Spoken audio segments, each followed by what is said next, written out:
This evening, Demerara Harbor Bridge Corporation files $1 billion plus lawsuit against a Panamanian business in connection with a recent bridge collision. Commission of inquiry into the infamous 2020 general and regional elections is set to commence on November 3rd. Challenges faced by men to be frontally addressed through the 1,000 Men initiative. In the region, Lula da Silva wins, former president completes political comeback, and internationally, death toll from bridge collapse in India's Gograj rise to 141. Welcome to another broadcast of Channel 2's Headline News Updates. I am Bibi Bacchus. Thank you for joining us. The Commission of Inquiry into the events of March 2, 2020 general and regional elections is on track to commence on November 3rd. Secretary of the COI, Javed Shadiq, said on Friday that efforts has been made to ensure transparency throughout the proceedings. The courtroom setting is to facilitate the commissioners who would be overlooking the proceedings. We will have a place for the witnesses to be, and they can bring their attorneys if needed. And we have spaces for those persons to also be accommodated. We have space for the public to be accommodated so that they can view the proceedings as it unfolds. He added that the proceedings would also be broadcast live to allow persons at home to follow. The administrator of the COI, Colonel Ronald Hercules, reiterated that witnesses have no reason to fear and urged the public to observe the whole courtroom etiquette. Placing a lot of security to ensure that everyone is in a very safe environment, and we are ably assisted by the joint services as we proceed along. The Commission of Inquiry has been given 7 months to probe into the events of the March 2, 2020 elections. The terms of reference include investigating whether any attempts were made to obstruct, frustrate, subvert, and prevent the counting, ascertainment and tabulation of votes polled, and a declaration of the true results of the Electoral District Number 4. Commissioners include Chairperson, Attorney General, High Court Judge, and Acting Judge of Appeal in the Eastern Caribbean, Godfrey P. Smith, retired Justice of Appeal Stanley John, and former Chancellor of the Judiciary Carl Singh. The Demerara Harbor Bridge Corporation has filed a lawsuit in excess of $1 billion against the MT Tradewind Passion vessel, which collided with the floating structure on October 8th, rendering it inoperable for just over 2 days and resulted in a $1 billion repair bill. The vessel is owned by Kanama Trading, a company registered in Panama. The Demerara Harbor Bridge Corporation stated in its statement of claim submitted to the Demerara High Court that the incident resulted in $1 billion in damages and counting, and that despite numerous oral requests requesting payment of the amount, no compensation has been made. As such, the corporation is seeking $50 million in damages for negligence, since the master of the vessel was negligent by not exercising the relevant international safety conventions for safety at sea. The Demerara Harbor Bridge Corporation is further seeking special damages of $1 billion, interest under the Law Reform Miscellaneous Provision Act, such as further or other order or relief the court deems just, as well as costs. The DHBC is also suing for projected works it will have to carry out on the bridge, and in a countersuit, Kanama Trading is claiming more than $100,000 in damages against the Maritime Administration Department, the Demerara Harbor Bridge Corporation, and the Harbor Master for what it deems as the unlawful detention of its vessel. An application has since been made to the High Court for a warrant of arrest to be issued against the ship. Kanama Trading argued that the detention of the vessel is unlawful, as it was done without or in excess of jurisdiction, without reasonable grounds, and not in compliance with the status and the Constitution of Guyana. Kanama Trading has also made an urgent application to the High Court to argue limitations of liability pursuant to Section 402 of the Guyana's Shipping Act as a defense to the Demerara Harbor Bridge Council's lawsuit. The Guyana Oil Company's fuel transporting tanker collided with the Demerara Harbor Bridge on October 8th, rendering it inoperable for just over 2 days and resulting in a $1 billion repair expense. Stick around after the break. A man was attacked and killed while mingling with co-workers in North Rupununi, and challenges faced by men to be frontally addressed through the 1,000 Men initiative.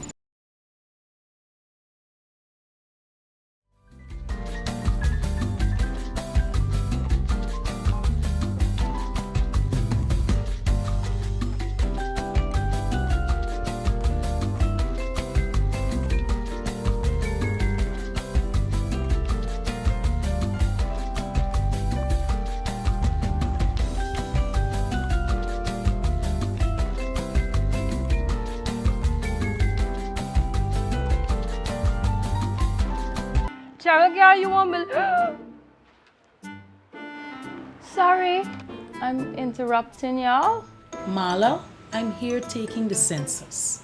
Girl, you done got a husband already, huh? Miss, I am a census taker, going door to door so that everyone can be interviewed and counted in the National Census 2022. What is the census though? Well, the population and housing census is a count of the population and all the buildings every 10 years.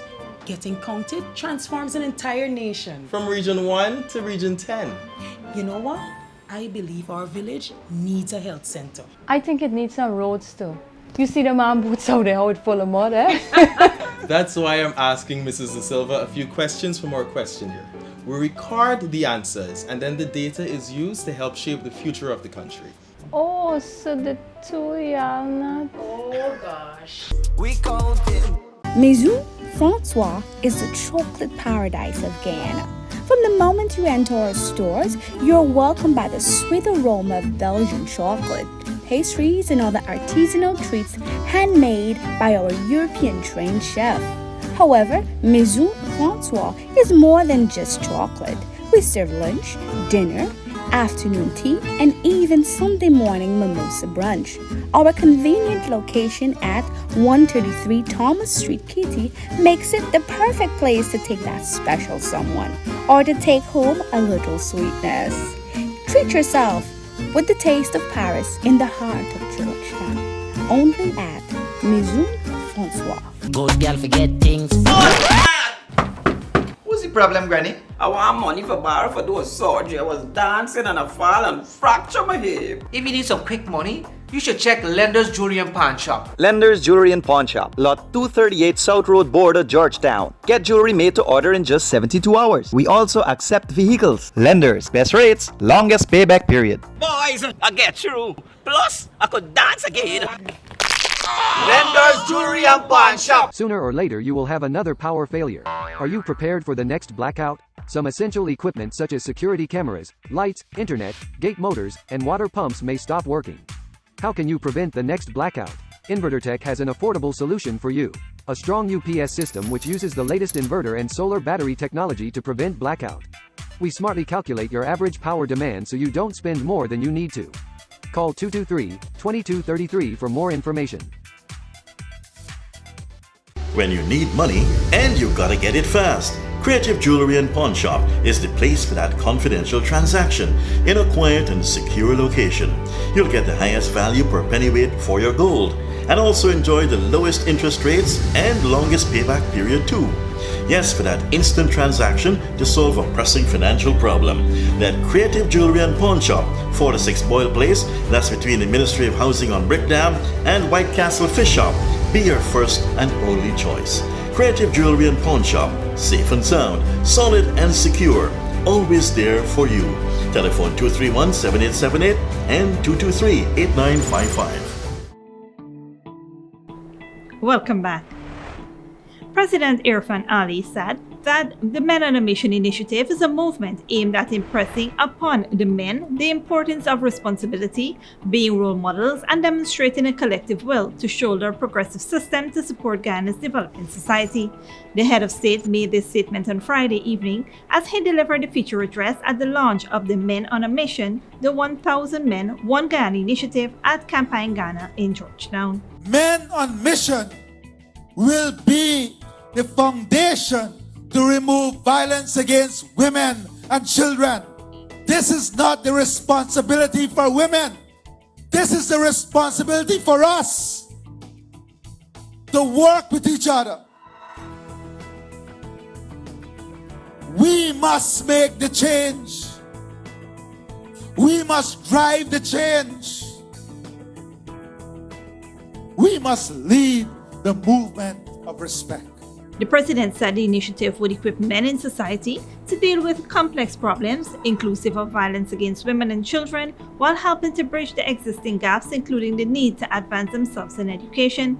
President Ali outlined several jarring global statistics regarding the life expectancy of men, their mental health, and their level of education, noting that these statistics point to the reality that something is going wrong. He said that Men on a Mission is aimed at reversing these negative trends and creating a movement through which there is a greater appreciation amongst men. It is about us picking up back that ball and supporting the women and ensuring that they are given that equal shoulder to take the burden and responsibility of creating a beautiful nation. We must now pave the way, and we can only pave the way with good examples. We can only pave the way with good systems. We can only pave the way if we do what is right. Also delivering remarks at the forum, Chief of Staff of the Ghana Defence Force, Brigadier Godfrey Best, explained that equipping masculine gender to play a more meaningful role in society is a very monumental and complex task. Because of the lack of good role models, several men have been socialized in very unproductive ways of doing life. When I think of this brotherhood, I see progress. I see better men. I see support system that is missing and is needed. Through our Men of Mission guidance and mentorship, we will valiantly move towards positive change. We will learn together, we will grow together, and we will develop Guyana together. Boys and men, you are not alone. We all need each other, and we must be that support to one another. Brigadier Best called on the men to register in the program to be mentor or a mentee. He said it will be through their collective efforts that they will have the capability to fix men and boys. He further noted that this is the opportunity to give men the mentoring they truly need. Police in Regional Division 9 is investigating a report of an alleged murder committed on Aries Matthews, age unknown, at Anai Access Road, North Rupununi on Friday, October 28. According to Radish Pulia, 48-year-old driver, around 9 p.m. on Friday evening, he, along with Aries Matthews and 3 other colleagues, were in a white Canter vehicle parked on the Anai Access Road consuming alcohol. Pulia said he was suddenly pulled off the Canter vehicle by 2 men.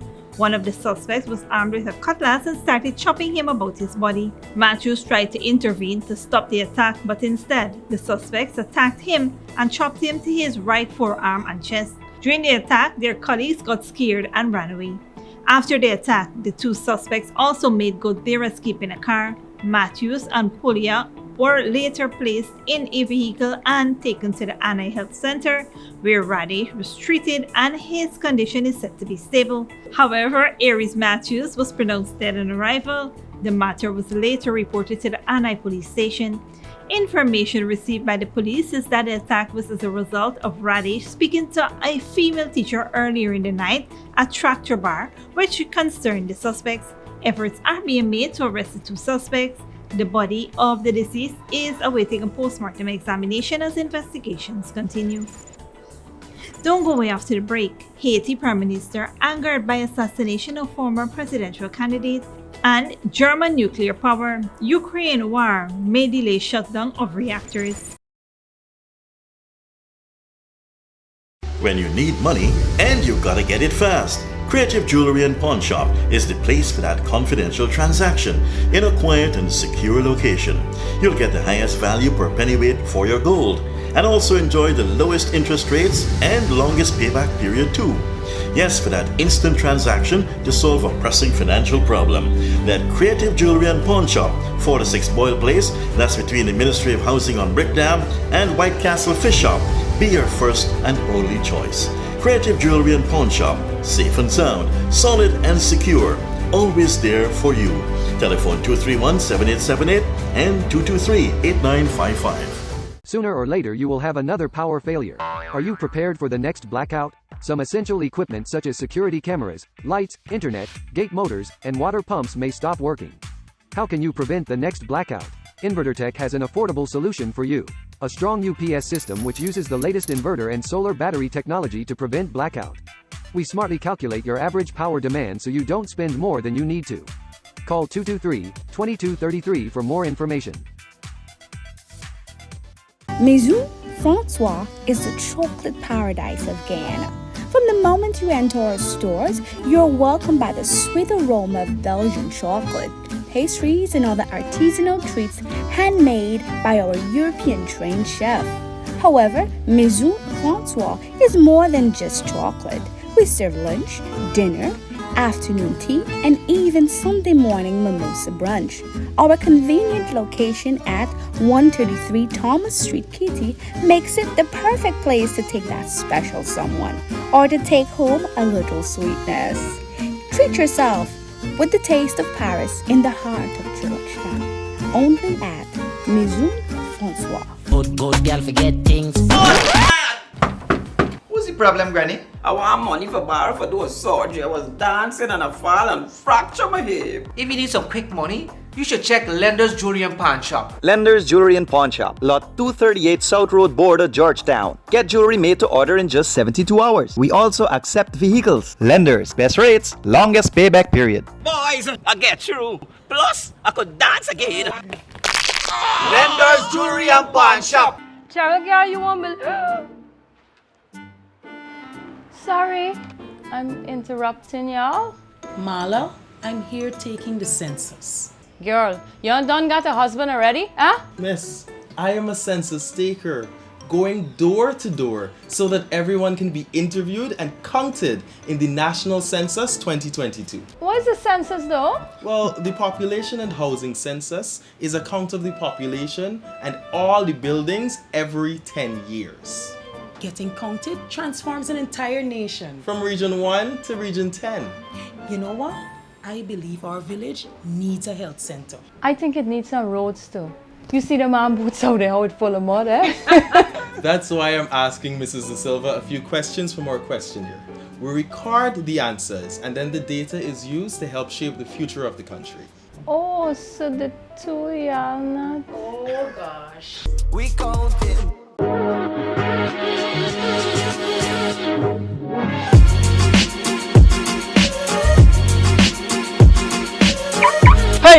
Hey, this is your fancy vehicle and that is your house? Yes, this is my vehicle and actually I'm waiting on my land. I'm actually renting this house for $50,000. $50,000? You head boy, you crazy, you mad, you head no good. Why you buy? Look, let me show you the light. Come with me. Come on down to Fabulous Homes today. Pay $50,000 every month for 36 months or until you reach 50% of your house costs. Move in after 75% of the cost has been paid. This is wonderful. Let's go. Sign me up. Alright, let me go and dash you your landlord. To explore our home ownership program, check our Facebook page for more information or come down to our office at Avalon Friendship. Hey, Chinese, thanks, man. Thanks a lot. You got through? Yes. Call us at 227-1380 or 615-8740. Fabulous Homes International Realty, changing tenants into homeowners. At Fabulous Homes, we bring your dreams to life. Welcome back. Now let's take a look at what's happening in the region and around the world. Haiti's Prime Minister Ariel Henry has expressed outrage following the assassination of former presidential candidate Eric Jean-Baptiste on Friday. Baptiste, who was also the leader of the rally of Progressive National Democrats political party in the French-speaking CARICOM member state, was killed in the community of La Boule in the capital of Port-au-Prince, along with his bodyguard. Baptiste also owned one of the country's biggest lottery companies in Haiti. The assassination of Baptiste and his bodyguard again plunged the nation into turmoil. So far, there has been no arrest. Lula da Silva has put off a political comeback in Brazil. He has won a tightly contested presidential runoff election against far-right incumbent Jair Bolsonaro. Al Jazeera's Latin American editor, Lucy Newman, reports. An election that left many Brazilians in tears. some from happiness, others from the heartbreaking defeat of their candidate. Victorious left-wing candidate Luiz Inácio Lula da Silva arrived to address Brazilians at his headquarters when it was confirmed that he'd narrowly beaten incumbent President Jair Bolsonaro. This is the victory of an immense democratic movement that was formed beyond political parties or ideologies or personal interests so that democracy could triumph. It's been an astonishing comeback for Brazil's first working-class president, who served 2 successful terms from 2003 to the end of 2010, but who was later imprisoned for corruption. The conviction was later overturned, allowing him to run for a 3rd term. Today's election is a little bit different because what we see is an election to defeat Bolsonaro, to get over these 4 very difficult years for Brazilians in general, especially for minorities. That's why Tayana was crying. We are women, we are artists, we are part of the LGBT community. It's been very difficult to live in a country that doesn't tolerate people as they are. Starting today, that will start to change. But it won't be so simple after a bitter election that split Brazil in half. The victory celebrations and speeches are understandable, but they do not hide the fact that President Jair Bolsonaro has yet to concede defeat, and neither have many of his staunchest supporters. And that doesn't bode well for what will clearly be the next government's greatest challenge, and that is to make Brazil whole again. While leaders of both houses of Congress congratulated Lula for his win, some Bolsonaro supporters called for military intervention. This is a fraud, and if people have to call on the army must intervene. Bolsonaro himself hasn't said a word in public since casting his vote. The question is whether he plans to make good on earlier threats not to accept the election outcome. Lucia Newman, Al Jazeera, Sao Paulo. Internationally, the death toll from the bridge collapse in India has risen to at least 141. Officials says hundreds of people fell into the river when the cables supporting the pedestrian bridge snapped. Al Jazeera's Tony Sheng reports. Hundreds of people crowd onto a colonial-era suspension bridge over the Machu River in western India. The cables appear to be straining under their weight. In the aftermath, survivors swim to the walkway, now dangling in the water. Boats searched in the darkness, swimmers trying to find those who hadn't surfaced. Ambulances raced from the riverbank, ferrying survivors to local hospitals. Among the victims, a large number of children. Many children were enjoying holidays for Diwali, and they came here as tourists. All of them fell one on top of another. The bridge collapsed due to overloading. As the new day dawned, the extent of the disaster became clear. The 230-metre bridge, now just twisted cables hanging across the river. Rescue efforts continued, but this was the search for bodies, not survivors. And questions about why a bridge that had been closed for renovations for 6 months and only reopened last week was clearly not safe. A case has been filed on the agency which was overlooking the building and maintenance of the bridge under sections 304, 308 and 114 of the Code of Criminal Procedure. Local hospitals are treating survivors, but the death toll is rising too, in what is one of India's worst accidents of the past decade. And painful memories, even for those who managed to escape. My 2 young daughters, wife, sister-in-law, my wife's aunt and her 3 sons were on the bridge. While the rest of them crossed the bridge, my wife and her aunt remained there when the bridge suddenly collapsed and they fell into the river. Recovery boats pick through the thick reeds floating on the river. More than 400 people were thought to be on the narrow bridge when it collapsed. Tony Cheng, Al Jazeera. And finally, Germany has been committed to phasing out nuclear power for a decade. The plan has been for the country's 3 remaining reactors to be shut down permanently at the end of this year. But with the war in Ukraine cutting off energy from Russia, many are asking if there is an ongoing role for nuclear power. Al Jazeera's Dominic Kane reports. On a calm, sunny day, the Isar 2 power station in Bavaria seems unremarkable. But a closer inspection shows its energy source is nuclear. One of 3 reactors in Germany which together provide around 6% of the country's energy and which were due to be switched off permanently. But with Russian gas pipelines switched off, its coal embargoed and its oil soon to follow, the German government has serious worries about a sudden potential energy shortage in winter. These 3 nuclear power plants that we have in operation today can actually continue to operate over the next year, until April 15th, as far as their respective capacities allow. That will have to be assessed individually, but this makes several things clear at the same time. Some analysts believe prolonging the life of these reactors beyond April would be difficult. The German nuclear industry has been winding up their activities for the past 10 years. They have essentially sent personnel away, highly skilled workers, which you can't just reactivate like that. So there's a whole bunch of questions. The role of nuclear power polarizes politics here. The main opposition party says the 3 reactors should not be switched off in April. The centre-right Free Democrats, who are part of the federal government, are not ideologically opposed to that. And the far-right AfD goes further and says new reactors should be built. All of which means that there may well be a de facto pro-nuclear power majority in Parliament. It's something many in the governing Greens and SPD have spent their political lives campaigning against. There's a huge portion of resistance within the Greens and the SPD to again reconsider this exit. But of course, energy prices are going through the roofs in Germany, and citizens are calling for relief. The Chancellor says there is enough gas to get through the worst of winter, and that nuclear is only a short-term solution should the situation deteriorate. But polls suggest many people are not so sure. Dominic Kane, Al Jazeera, Berlin. And that is it for today's regional and international news. Here now to your 3 weather forecast.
For this edition of Channel 2's Headline News Updates. Tune in on Tuesday at 7 p.m. for another episode. Be sure to subscribe, like, and follow us on Facebook and YouTube. Until then, please take care of yourself and each other.